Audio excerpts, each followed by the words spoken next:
Welcome back, or welcome if you're just joining us. It's the France 24 debate. We're looking at the Pope's very blunt, urgent call to do more to stop to stop global warming.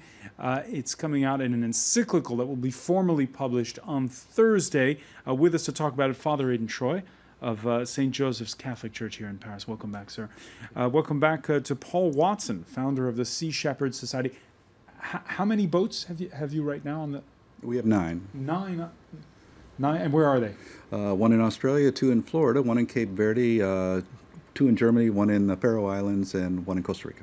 Okay, that are out on the seas, and basically a lot of your work is trying to stop Anti-poaching, where shark finning, turtle poaching, whaling, illegal activities. Which, in fact, 40% of all the fish taken out of the ocean are being taken illegally. Yeah. And with us from Washington, welcome back to Myron Ebel, Director of the Center for Energy and Environment. Just before the break, Myron Ebel was talking about the Pope's message being out of sync of, or the dangers of what the policies on the table might be. Now, for that, we're pleased to welcome Mairead Dundas, our science editor, who hosts our Down to Earth program. Mairead, this encyclical coming in the build-up to that end-of-year climate change conference in Paris. The last big one in 2009 in Copenhagen didn't go well, we know. This time around, that push being made, what's on the table? What are the stakes? Where are we at?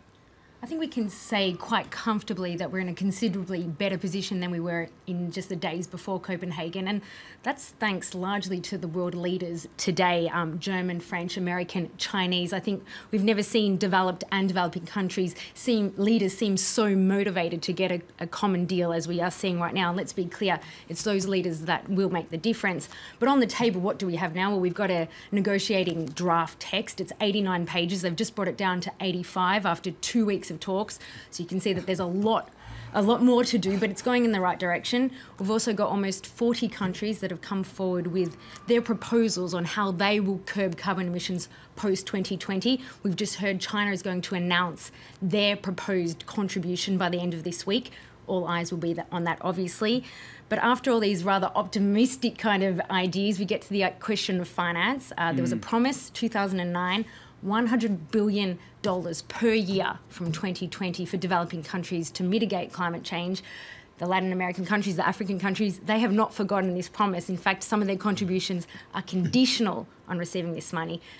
The developed countries are shying away from this. And hence the fact that the Pope is weighing in, because a majority of those 1.2 billion Catholics on this earth are in Latin America and in Africa. That's exactly it. And, it's hoped that part of this announcement, given it's almost 6 months before the talks, will leave enough time for maybe some of these Catholics, the 1.2 billion Catholics, to sway some of the policymakers in their countries, to give their time, because if it comes a couple of weeks before, it's too late. And as I mentioned, it's the policymakers who will determine at the 11th hour whether these talks actually, reach a deal or not. And again, you mentioned the politicians have been doing their best on this, but we saw last week with those G7. At the G7, Angela Merkel was asking about this $100 billion a year fund, and it seemed as though it was a heavy lift, and it was a heavy lift even getting it into the headlines. Well, exactly. As the scientist turned filmmaker Randy Olson has said, the problem with global warming is that it's the most boring topic on Earth. Now, make what you want of that. But bring in the Pope, and all of a sudden attention is there. People listen to the Pope. One analyst said the Pope doesn't speak in sound bites, he speaks in headlines. People listen. There's been a lot of hype about this even before the leaked document on Monday. One Brazilian environmental group came out with a video that captures some of the hope around the Pope's intervention in, say, saving the planet. It's deliberately exaggerated, but I think we might get a good idea of the point they're trying to make. Let's take a look. A man with connections. But what will he do when God's lovingly created planet comes under attack? If we destroy creation, creation will destroy us. It's time to take out the trash. All right.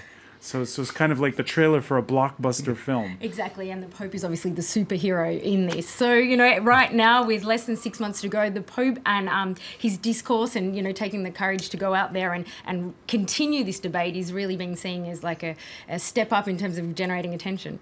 Has it worked in your view? Is this something that already people in your parish are talking about?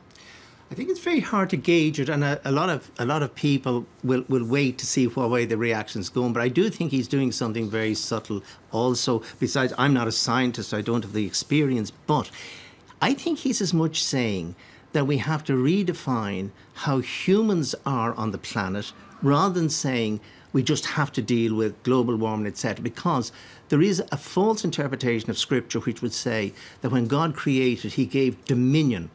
And that word dominion has often been used, you know, by Christians to say that means we can do what we like because we're superior to the animals, we're superior to the creation. Now, I think the Pope is saying, sorry.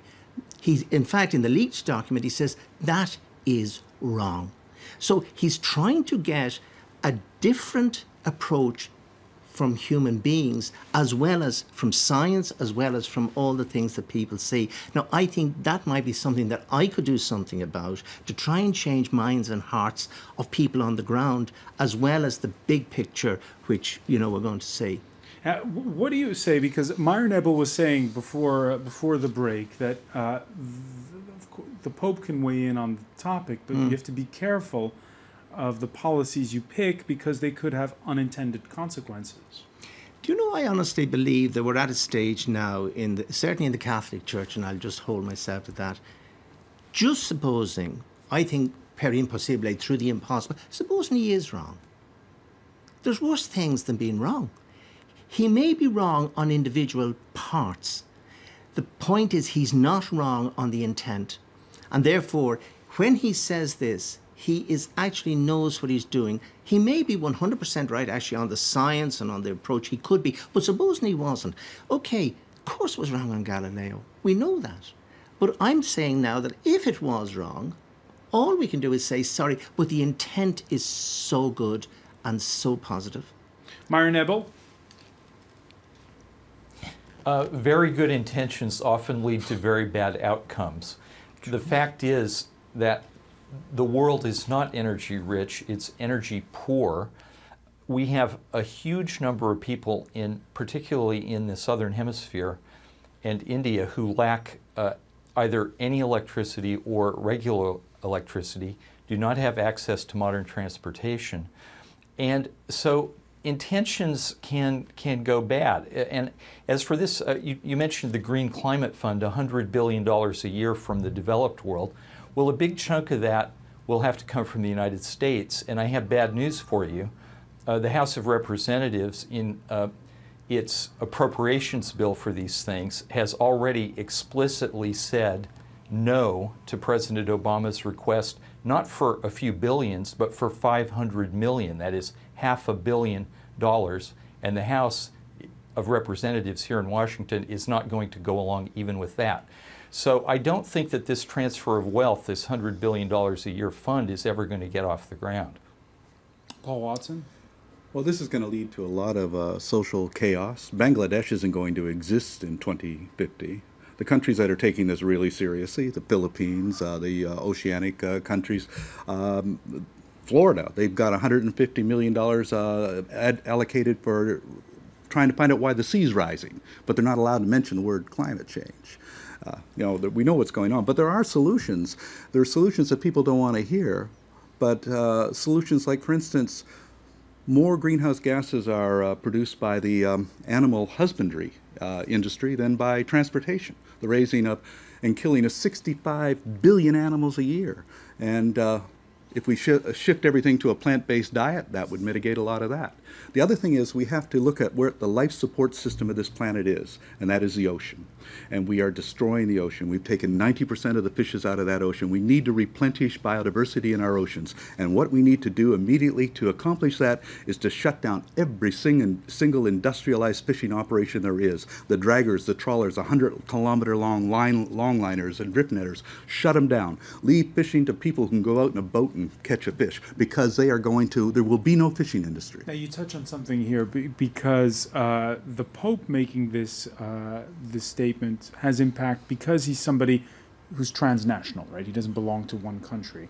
But when it comes to policing the high seas, whose job is it? Well, it's all the nations together who are signatories to all of these treaties that they sign, but they never enforce.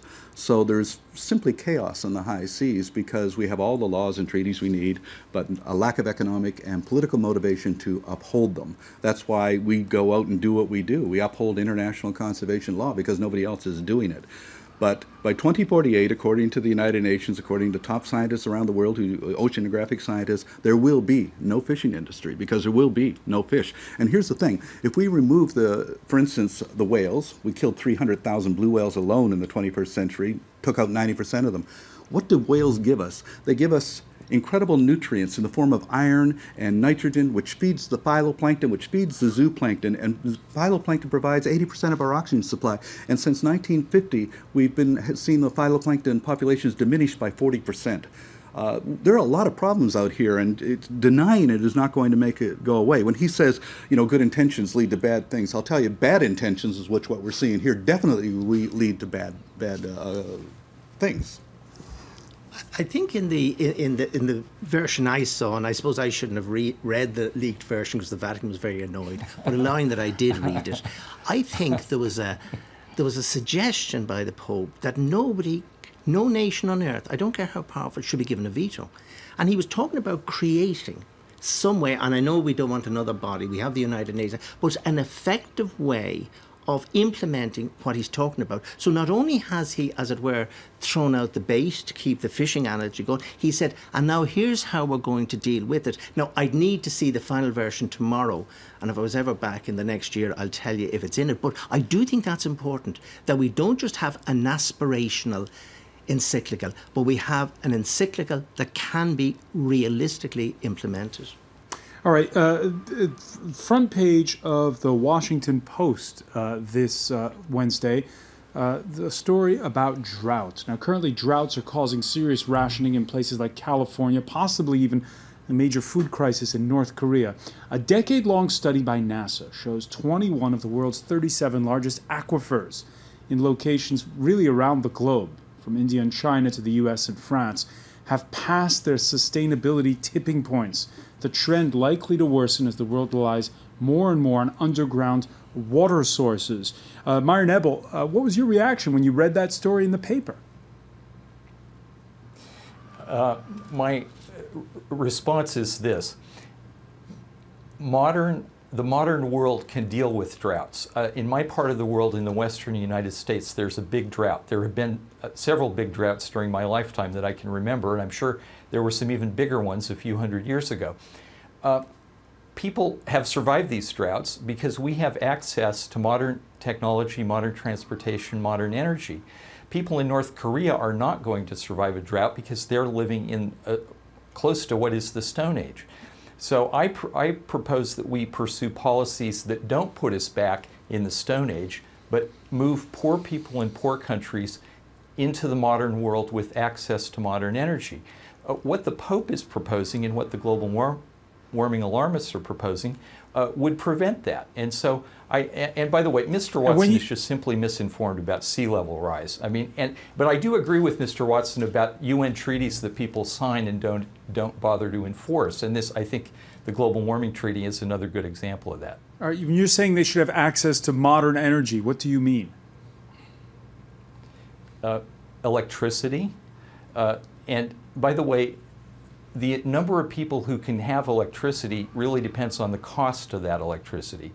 The most affordable electricity comes from coal and natural gas. It doesn't come from windmills and solar panels.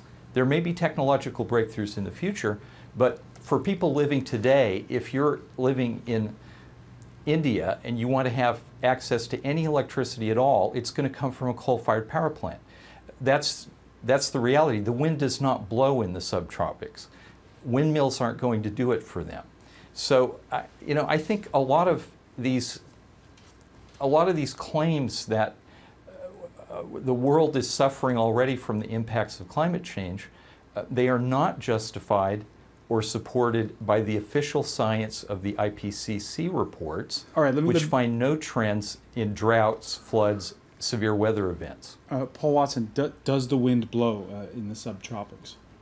Yeah, in my experience it does, but I mean, I think he should get out more because there are problems, and I've seen those problems all over around the world. I mean, you got bushfires in Australia that we haven't seen the likes of ever, droughts that we haven't. And what you're saying about the diminishment of water supplies is very, very true.